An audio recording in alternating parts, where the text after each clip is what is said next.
It means we need to reset and make a decision. Is there going to be a step 2? Is there going to be a step 3? And so it's a journey. I love how you said that. In fact, and so when I'm thinking about that, when you're nurturing them, is it that you want to drive them maybe to a landing page to learn more? Do you want to drive them to your e-commerce site so that they can take a look around and perhaps buy from you? Or is it to just reach more people, nurture those individuals so that they get to know and like and trust you, so that they will then refer you to other people or connect you or with other people, perhaps introduce you, or even just share your information so some of their community or tribe members come over and start connecting with you as well. Exactly. I mean, that's in the long story of our business relationship, that's how we got to radio. Mm-hmm. And that's what we use radio for, because we can reach out and touch people that we don't know. Mm-hmm. And, on radio, you don't need a high percentage of people to call you to say, I'd like to know more information. But that's all we're after in a networking scenario. I'd like to carry this conversation over somewhere else. Well, would you like to have a cup of coffee? Mm-hmm. It doesn't matter what the what is. It matters what the relationship is. I love that. I love how you said that. And I think about, what type of wow experience can you provide to those individuals that you've connected with, so that you will be, as your term, be rememberable. The whole thing is, we've talked about what do you do when you first meet in a relationship. Maybe a compliment is all you need on how somebody dresses or they look, or the brochures that they're handing out and those type of things. Fast forward to a couple of years down the line, now all of a sudden what we're talking about is, how is our business relationship doing? Am I serving you to where, the bottom line, you're increasing your value with your customers, and are you making money? A lot of people don't understand the flow of money. But if I give you value and you make money, you're going to pay me more money because you want to make more money. And that's the best way that this whole thing flows. So we have to look at it from that standpoint. It's the give and take. It's a give and take in a simple conversation. It's a give and take in a business relationship. Because, in the business relationship, you got to give take. They have to have value and you have to have value. Mm-hmm. And I really believe that this could be where some people are falling short and saying, with their social media, and saying, it just doesn't work. Whether it be, doing a Facebook ad or, through their communications. I hear so many, it just takes so much time, Cheri. It's just not getting me anywhere. I'm posting, I'm pushing stuff out there. I share people's information, but I'm not getting any return on my investment, which is your time, or return on my engagement, which is your communication. Does this really work? Does this really work, Richard? Yes, it does. And I'm going to use you as an example, because I remember you in the early years of social media, going way back, folks. I'm not talking in the last 5 or 6 years. Wait a minute. Okay, what was the first social site you were on? LinkedIn back in 05. No, Plaxo. Oh, Plaxo, yes. And that was in when? And oh my gosh, that was in the early 2000s, about 2002, 3. Okay. And then MySpace, then LinkedIn and MySpace, yeah. And that. So when we look at Cheri's ability to be the social guru that she is, and she is, folks, it didn't happen in the last 2 or 3 or 4 years. It's happened in the last 15 years. It goes back to the networking, exactly. Understanding networking skills, and really taking the premise of networking and bringing it onto social media. It's a social networking platform. We have to remember that, because we aren't selling on the social networking platform. We are building the relationships, nurturing them, and taking them to where we can increase our revenue. If that's your intention, which all of us want to do. In business, you have to. We want to grow our business. And to grow our business, we need to get more referrals. We need to have more people buy our services and our products. So ultimately, your communications and your connections and the way you are building those relationships, developing those relationships, that's what's going to take you to that end result. Like I said, do you want to grow your business and really get the results you desire? You have to understand the premise of social media. Very well said. I mean, that's the whole scenario that we're working at here. Because when you have your relationship,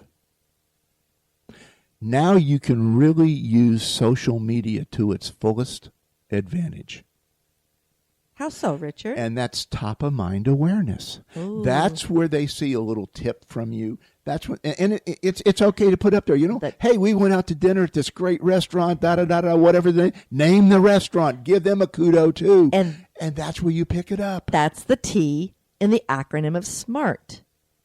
Top of mind awareness. And that's where you want to be. And then you want to take it to the top of mind squared.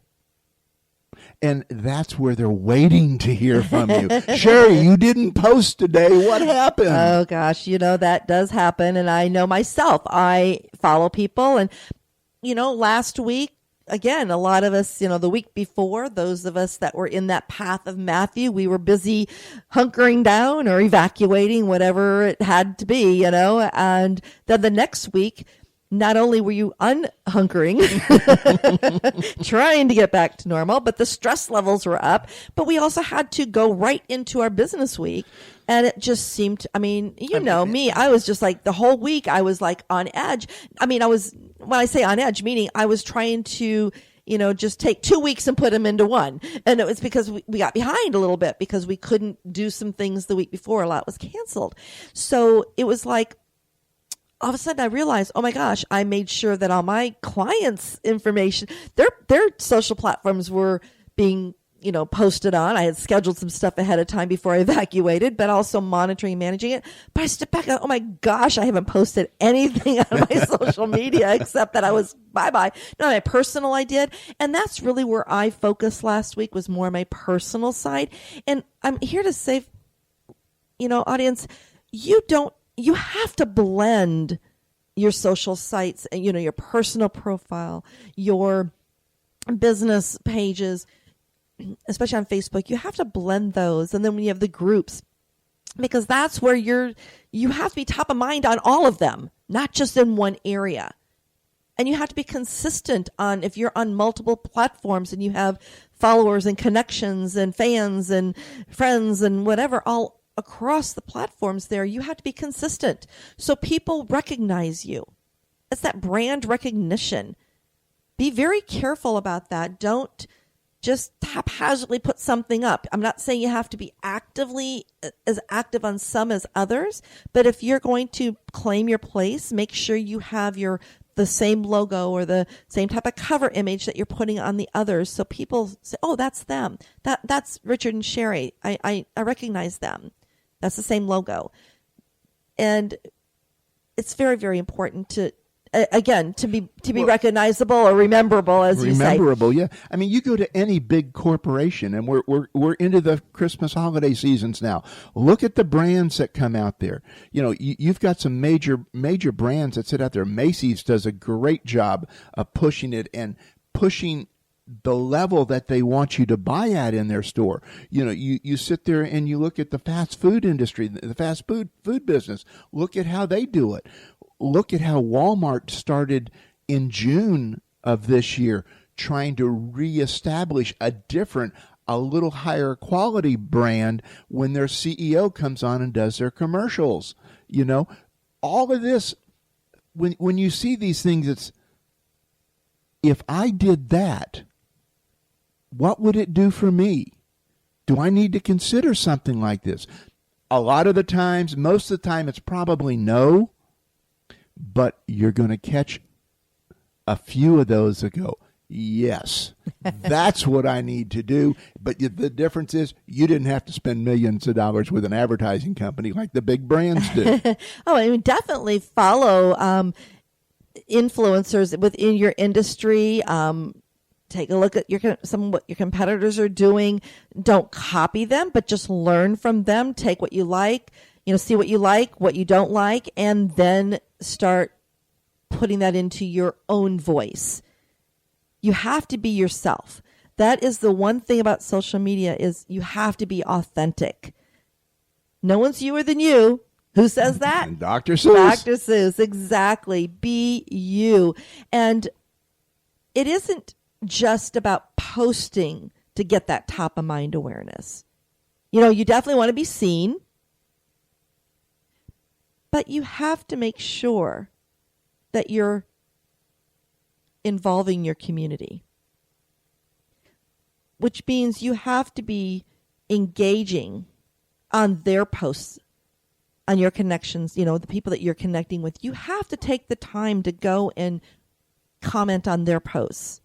It would be like somebody calling you, for business or personal, it doesn't matter, but it's like somebody calling you and you never return their phone calls. What does that make you feel like when it happens to you? It's kind of like a slap in the face, it's well, they don't care, so why should I care? Mm-hmm. And now the relationship is gone, and both of you are going to be suffering because of it.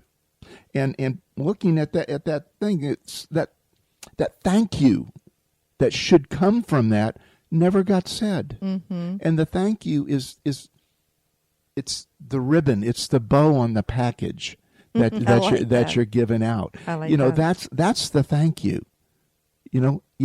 We all like what's in the package, but it's really fun to look at how people wrap their packages. Mm-hmm. It's really interesting. And if it's interesting to us that receive packages, how do we wrap our message for people? How do we tie that together so that they can't wait for your next message? They can't wait for your next tip.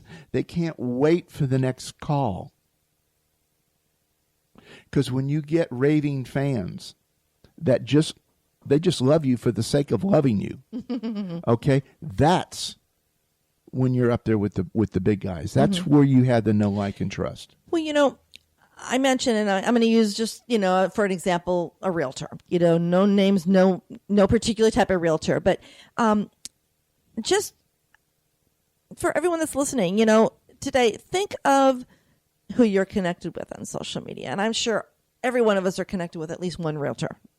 At least. Because real estate, this is the best platform for them to really get the message out. But you have to ask yourself, are the messages that are coming through, say, your news feed on Facebook from realtors, is it just when they have a house for sale? Or is it just when they have an open house? Is that the only time you really see them posting out there?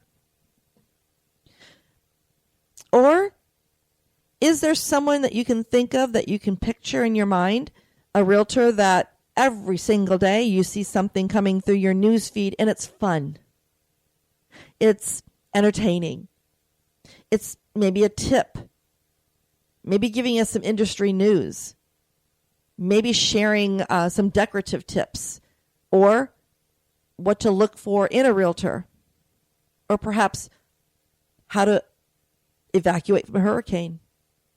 There's all sorts of information you could be putting out on a daily basis, a consistent basis, so people remember you, and when they have a question and they want an answer, they don't go to Google, they don't go to YouTube, they come to you. Because you're consistently putting out this information and you're being top of mind, so when they are ready, and trust me, not everybody is ready. We all love to buy. Nobody wants to be sold to. So you have to keep that in mind when you're putting your marketing message out there on social media. Again, giving information that is helpful to those that you want to attract.